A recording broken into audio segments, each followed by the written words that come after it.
There's the Melbourne side. Norm Smith running out, and here comes the Collingwood side. That's Harry Collier. Hairstyles have changed. Short back and side, Stephen. And of course the shorts would seem to be very big. A very good crowd, nearly 80,000 there that day.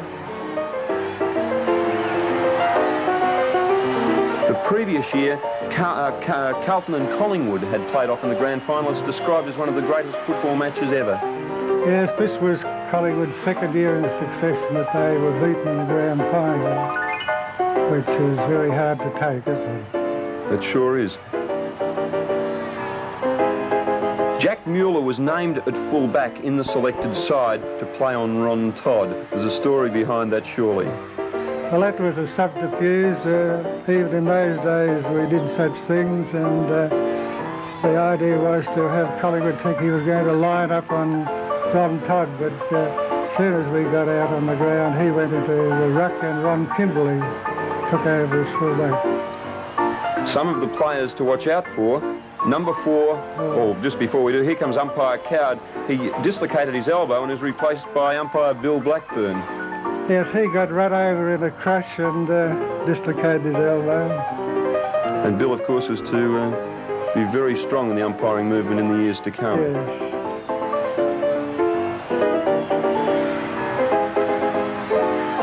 During that period, of course, we kicked a goal, which was disallowed by the goal umpire.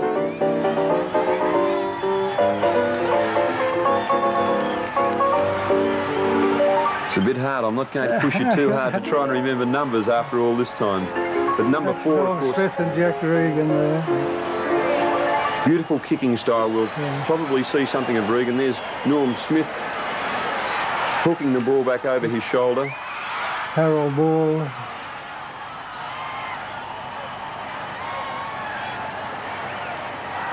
That's Percy Beams.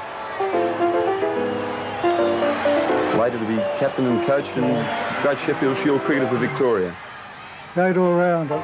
Now, Jack Regan, beautiful kicking style. The drop kick. Always kicked kicks.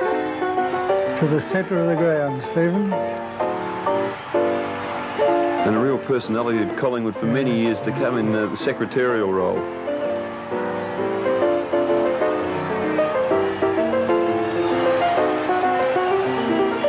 Here he goes again. The story of the match, 4-point lead at half-time. You kicked a goal just after half-time, which put you 10 points up, and Melbourne never looked back. That's right, yes. I was lucky enough to break out of the centre with the ball and intending to pass it to Norm Smith, but he came up a bit fast, was up too close to me, so I shot for the goal. Unusual in those days for a centre man to kick goals? I don't think I kicked more than 3 or 4 goals in all the time I played in the centre. Well, talking about your days at Melbourne, you started there, perhaps you may have played for Footscray, but you started there in the mid-30s and played until 42, yes. And again just after the war. Yes, well, I had lived in Footscray, but I was in residence at Newman College at the university and became unallotted under the territorial rules at that time.